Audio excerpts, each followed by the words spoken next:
Assalamualaikum warahmatullahi wabarakatuh.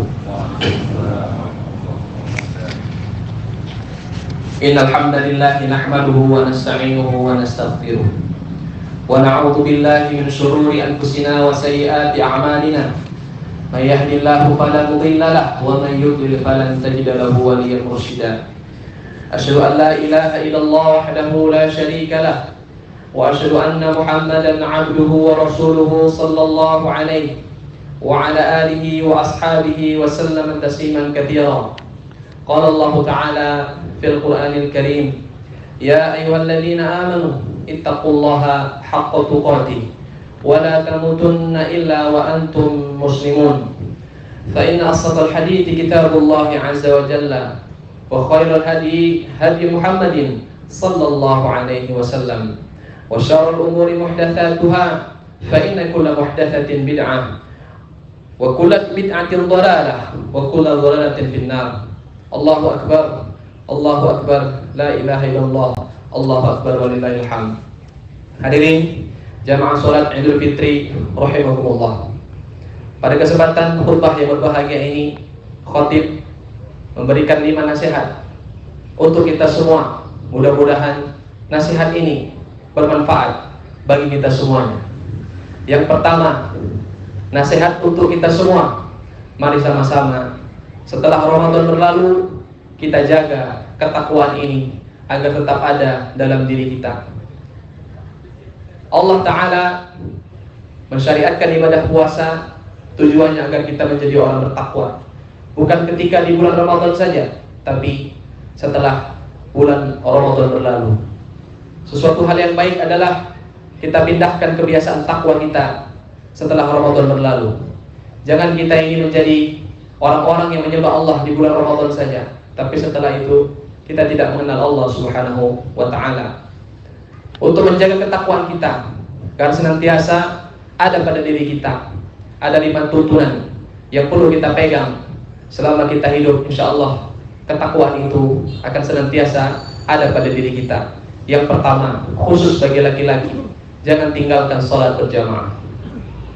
Keimanan kita, ketakwaan kita itu sebagai seorang laki-laki mukmin itu diukur dengan sholat berjamaah. Kalau kita nggak mampu sholat berjamaah, jauh panggang dari api, jauh kita dari takwa, jauh kita dari kata saleh. Rasulullah Shallallahu Alaihi Wasallam bersabda, "Idza ra'aitar rajula yaqtadul masjida fashhadu lahu bil iman." Kalau kamu melihat ada seorang laki-laki keluar masuk masjid setiap hari untuk sholat 5 waktu, bersaksilah bahwa dia adalah orang beriman. Maka iman, takwa, saleh itu diukur salah satunya dengan sholat 5 waktu kita berjamaah. Sholatlah pada laki-laki ke masjid. Rasulullah SAW memberikan contoh kepada kita, laki-laki yang buta saja tidak diberi izin untuk sholat di rumah, apalagi kita yang sehat, apalagi kita yang kuat. Datanglah ke masjid. Kaki yang kita tidak bisa gunakan langkah untuk ke masjid, bagaimana bisa melangkahkan diri kita untuk masuk ke dalam surga? Yang kedua, agar takwa kita senantiasa ada pada diri kita, sholat malam tetap dijaga. 30 hari atau 29 hari kita sholat malam, sholat tarawih, sholat witir, jangan tinggalkan. Itu adalah sebaik-baik rutinitas orang soleh. Para ulama mengatakan, kalau kamu ingin melihat dirimu soleh atau tidak, maka lihatlah kamu dalam sholat malam. Kalau ada sholat malammu yang kamu rutinkan, insya Allah kamu termasuk dari orang-orang yang saleh. Rasulullah Shallallahu Alaihi Wasallam bersabda, "Alaikum biqiyamil lail, fa innahu da'us shalihin man kana qablakum." Salat malamlah kalian, karena salat malam adalah ciri khas orang-orang saleh sebelum kalian. Ciri khas orang saleh sebelum kalian. Tidak harus 11 rakaat salat malam itu. Boleh 2 rakaat salam, tambahkan 2 rakaat salam, tutup dengan 1 witir. Itu juga sudah bisa. Kalaupun nggak bisa salat malam, minimal setiap malam jangan tinggalkan sholat witir, walaupun hanya 3 rakaat. Bisa dikerjakan sebelum tidur ataupun dikerjakan sebelum subuh, itu lebih baik. Kemudian yang ketiga, kaum muslimin rahimakumullah, untuk menjaga ketakwaan kita kepada Allah setelah Ramadan ini berlalu, jangan biarkan hari berlalu kita tidak membaca Al-Quran, walaupun hanya 1 lembar saja. Al-Quran sebagai motivasi keberkahan hidup kita. Yakinlah, lisan yang senantiasa kita gerakkan untuk membaca Al-Quran hati yang terbiasa untuk melantunkan Al-Quran dan mentadabburinya, mereka ini akan diberkahi oleh Allah Subhanahu wa Ta'ala. Kita diajarkan untuk banyak baca Quran di bulan Ramadan. Jangan sampai setelah Ramadan ini satu hari berlalu kita nggak baca Quran, sedih kita, malu kita kepada Allah. Apa yang kita akan sampaikan kepada Allah ketika nanti di hari kiamat? Kenapa kamu nggak baca Al-Quran sementara waktumu banyak luang? Khalid bin Walid, salah seorang sahabat Nabi SAW, panglima perang, beliau pernah mengangkat Al-Quran. Ketika menjelang wafat, beliau berkata, mohon maaf Al-Quran, aku nggak sempat banyak membaca karena sibuk dengan jihad. Apa yang kita sampaikan nanti di saat kita meninggal dunia? Maaf, Al-Quran nggak banyak baca karena sibuk dengan urusan dunia. Malu kita kepada Allah Ta'ala. Baca Quran. Kemudian yang keempat, puasa sunnah. Puasa sunnah ini melatih ketakwaan kepada Allah Subhanahu Wa Ta'ala. Rasulullah SAW memberikan batasan paling minimal, paling sedikit dalam satu bulan itu kita puasa 3 hari. Suntalah ayyamin min kulli syahr. Jangan sampai puasa kita itu dalam satu hari kurang, dalam satu bulan kurang dari 3 hari. Puasalah Senin dan Kamis. Kalau nggak bisa puasa Senin dan Kamis, hari Seninnya saja juga nggak apa-apa. Atau hari Kamisnya juga tidak apa-apa. Minimal 3 hari dalam satu bulan ada kita melaksanakan puasa sunnah. Begitu cara menjaga ketakwaan kita kepada Allah. Yang kelima, cara menjaga ketakwaan kita kepada Allah Subhanahu Wa Ta'ala adalah jangan malas datang ke majelis ilmu. Kita ini bodoh terhadap ilmu agama. Jangan sampai kita tidak belajar. Itulah sebab kenapa Rasul mewajibkan kita belajar. Allah benci kepada orang yang pandai urusan dunia, tapi bodoh urusan akhirat dan bodoh urusan agama. Rasulullah SAW mengatakan, Innallaha yubghidul kulla 'alimin bid dunya jahilun bil akhirah. Allah itu benci sekali pada orang-orang yang pandai urusan dunia, tapi urusan agama atau urusan akhirat dia tidak pandai atau dia bodoh. Alhamdulillah di masjid-masjid ranting Muhammadiyah di mana-mana itu setiap satu kali dalam satu pekan ada pengajian. Datanglah, paksakan diri, rutinkan. Jangan ada istilah kapan sempat, tapi sempatkan.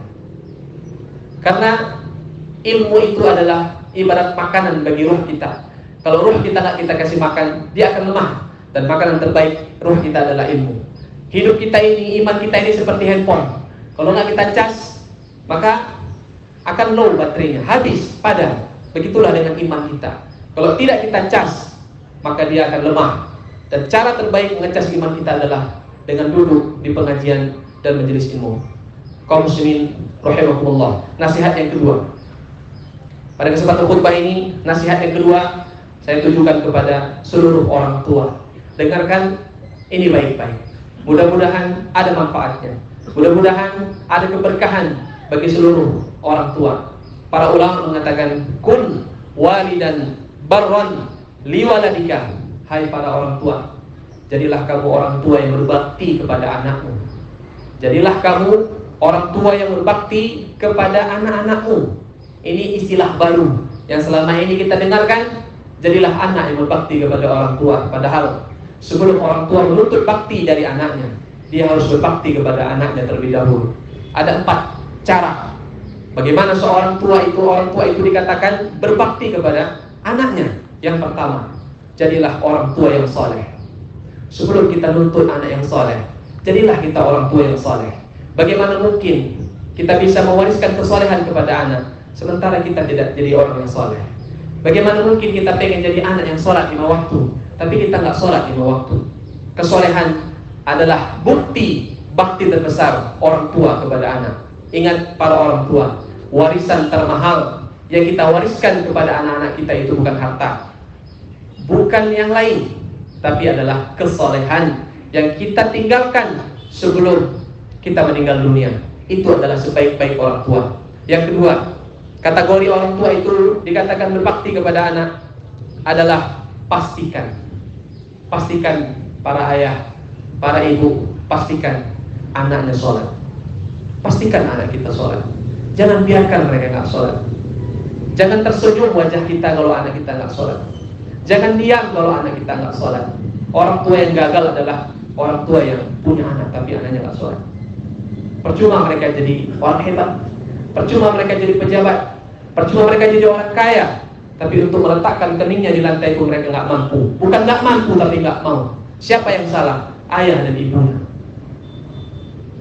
Nggak ada yang pantas kita banggakan dari anak kita, walaupun dia keluar dari mobil mewah, masuk ke dalam rumah kita. Tapi ketika adzan berkumandang, ketika adzan subuh berkumandang, tak sampai jasadnya ke masjid, nggak ada yang bisa kita banggakan. Kaum muslimin rahimakumullah. Yang ketiga, bagaimana kriteria orang tua itu dikatakan orang tua yang berbakti kepada anak? Yaitu pastikan pendidikan agama anak itu baik. Jangan sampai anak kita ini pandai urusan dunia, tapi bodoh terhadap urusan agama. Sedih ayah, sedih ibu ketika ayah dan ibu meninggal dunia, anaknya sholat jenazah aja bacanya nggak hafal. Apa yang bisa dibanggakan dari mereka? Kecantikan mereka, kegantengan mereka, kegagahan mereka, nggak ada gunanya saat kita terbujur, terbaring, yang sudah dikafani, tinggal disolatkan, tapi anak kita jangankan jadi imam, bacaan sholat jenazah saja tidak hafal. Jangan sampai itu terjadi. Silahkan anak ini mau diterbangkan kemana saja pendidikannya, mau sekolah di mana saja, mau jadi apa, silahkan. Tapi pendidikan utama harus sejak kecil. Pastikan sampai mereka tamat SMA, mereka semua sudah bisa menjadi hamba Allah yang bertakwa kepada Allah. Jadi nanti kalau mereka jadi dokter yang soleh, jadi pejabat yang soleh, jadi orang kaya yang soleh, itu yang kita harapkan. Kemudian yang keempat, bagaimana kriteria seseorang orang tua itu dikatakan berbakti kepada anak? Para ayah dan bunda rahimakumullah, batasi pergaulan anak. Batasi pergaulan anak. Apalagi handphone dan handphone membunuh anak kita, membunuh karakter, membunuh akhlak, membunuh agama, membunuh tata krama sopan santun yang seharusnya mereka dapatkan sejak dini. Silahkan belikan handphone anak kita yang mahal, silahkan saja, nggak ada masalah. Tapi batasi, jangan sampai anak tidur bawa handphone, fatal. Bagaimana dia mau sholat subuh, dibangunkan subuh payah, sementara sampai jam 2 dia main handphone. Apakah ayah bunda tahu apa yang di dalam handphone? Yang lebih parah lagi adalah ketika ayah bunda minta handphone anak, ternyata di situ tertulis kata sandinya yang kita tidak dikasih tahu oleh anak. Parah itu. Pasti ada dosa yang disimpan oleh anak di dalam handphonenya ketika anak tidak memberikan kata sandi handphonenya. Kalau seperti ini, siap-siap tunggu kehancuran bagi anak kita. Kita sebagai orang tua harus mampu menguasai anak kita. Jangan cengeng kita, jangan mengkek kita ini, jangan dibodoh-bodohin sama anak kita. Kita punya kendali. Amanah kita di hadapan Allah besar. Amanah kita di hadapan Allah nanti di hari kiamat sangat besar. Jangan gara-gara handphone rusak anak kita. Jamaah sholat Idul Fitri rahimakumullah. Nasihat yang ketiga. Nasihat pada kesempatan khutbah ini yang ketiga, kita tunjukkan nasihat ini kepada seorang anak, siapapun yang ada di sini, yang masih ada ayah ibunya. Coba bayangkan wajah ayah, coba bayangkan wajah ibunya. Apa yang sudah kita buat untuk ayah dan ibu kita? Sementara Rasulullah SAW menyebutkan dalam hadits beliau bahwa al-walidu awsatul babil jannah, fa in syi'ta fahfadhu wa in syi'ta fadhayyahhu. Ayah ibu kalian adalah pintu surga yang paling terbuka lebar untuk kalian. Kalau kalian mau, kalian jaga masuk kalian dari pintu surga itu. Tapi kalau kalian mau, silahkan sia-siakan. Tapi pintu surga tertutup untuk kalian. Salah seorang ulama salaf dari kalangan tabi'in, namanya Nafi' rahimahullah. Suatu ketika ibunya meninggal dunia, mamanya meninggal dunia, dan dia menangis sampai 1 bulan menangis, gak berhenti-berhenti. Sahabat-sahabatnya menasehatinya karena dia ulama. Maka para sahabatnya berkata, wahai Nafi, bukankah engkau ini paham ilmu agama? Tidak dibenarkan dari kita untuk larut dalam kesedihan yang sebegini panjang ketika kita dapat musibah. Apa kata beliau? Aku menangis bukan karena tidak sanggup berpisah dengan ibu, bukan karena gak mampu untuk menahan emosional ini, bukan. Tapi ada yang lebih kutangisi daripada itu. Sampai sekarang aku tidak bisa berhenti. Apa itu? Ketika ibu dan ayahku masih hidup, aku punya 2 pintu surga yang terbuka lebar. Tapi ketika ibuku sudah meninggal, pintu surga yang lebar itu tinggal 1. Yang awalnya 2 tinggal 1. Itu yang kutangisi. Karena aku tidak bisa masuk ke dalam surga dari pintu ibuku. Maka Rasulullah SAW pernah bersabda bahwa raghima an rajulin adraka abawahu wa lam yudkhilahul jannah. Merugilah seorang anak yang punya ayah dan ibu tapi nggak bisa masuk surga karena tidak berbakti kepada keduanya.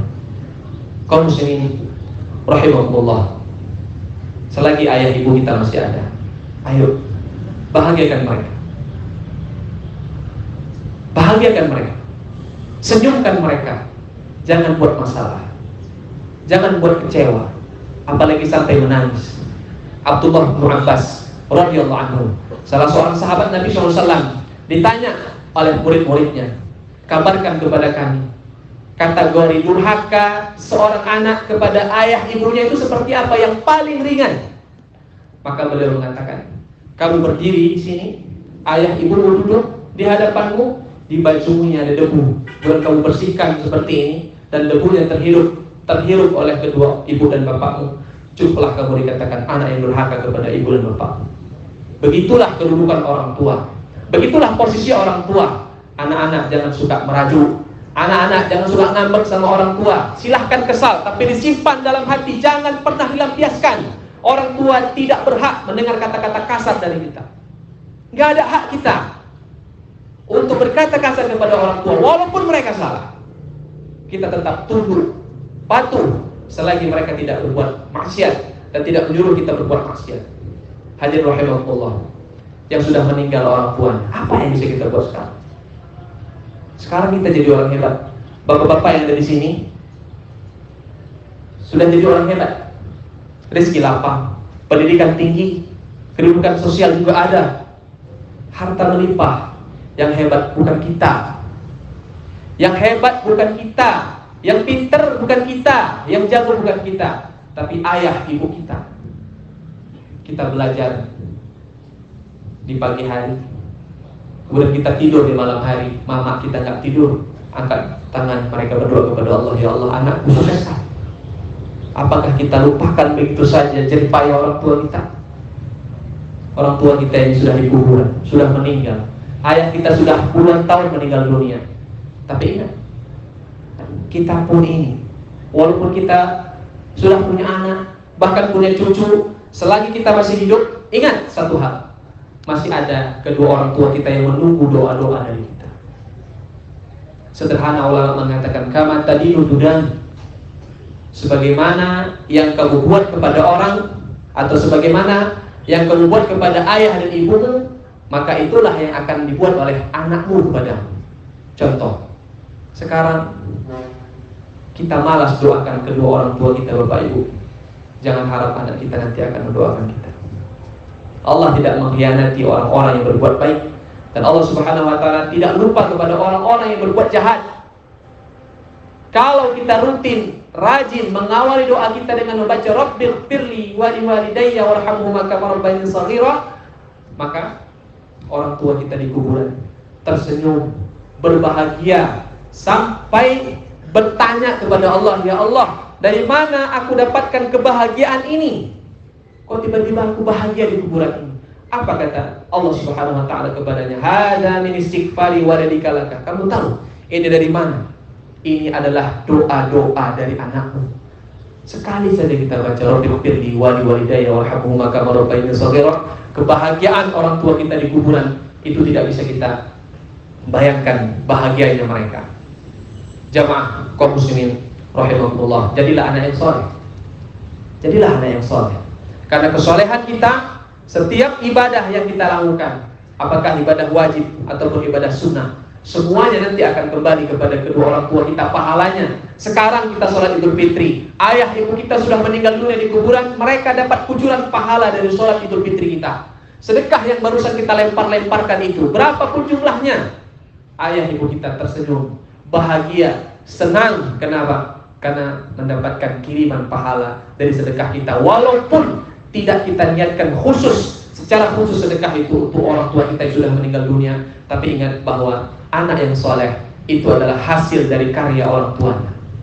Maka setiap anak yang soleh, kesolehannya itu akan kembali pahalanya kepada kedua orang tuanya.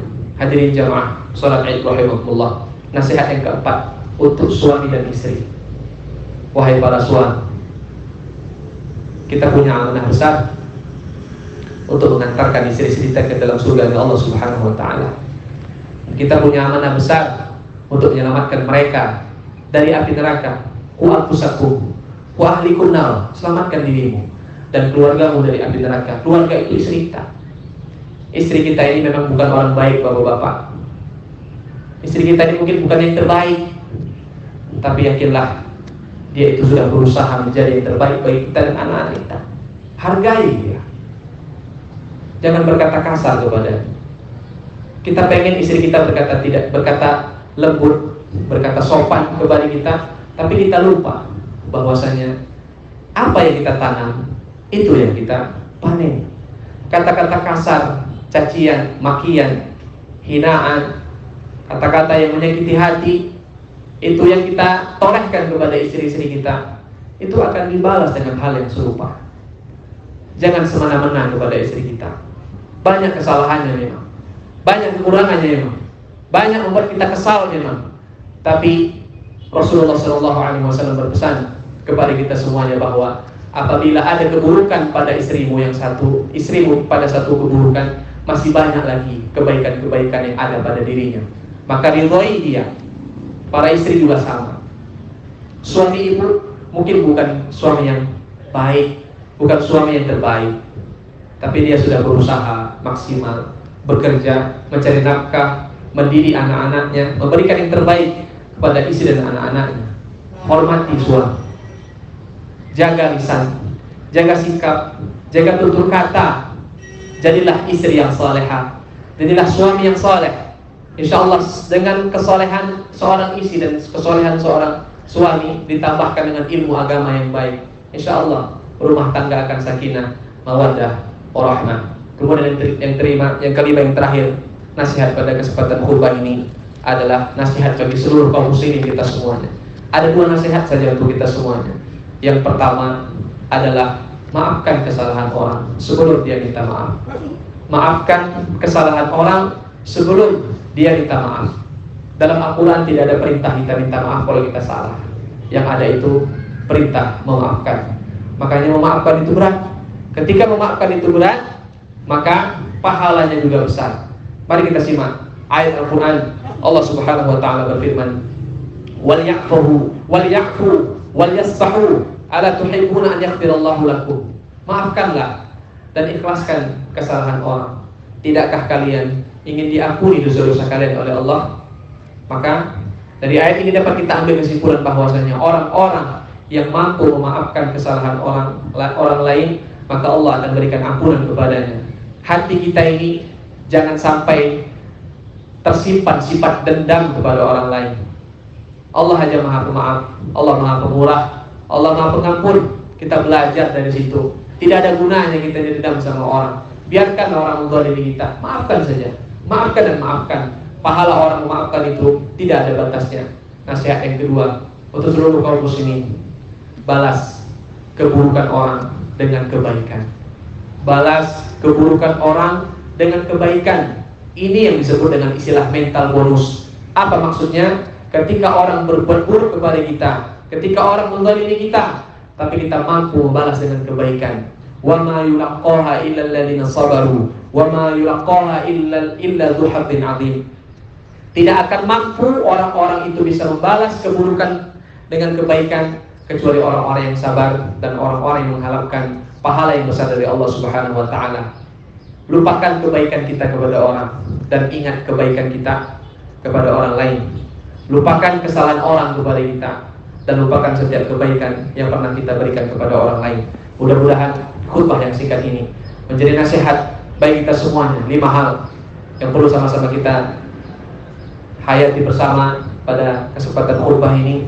Mudah-mudahan Allah Subhanahu wa taala mengampuni dosa-dosa kita dan mudah-mudahan Allah Subhanahu wa taala meridhai kita semuanya. Rabbana atina fid dunya hasanah wa fil akhirati hasanah wa qina adzabannar. Sallallahu ala nabiyyina Muhammadin wa ala alihi wa ashabihi ajma'in. Walhamdulillahi rabbil alamin. Assalamualaikum warahmatullahi wabarakatuh.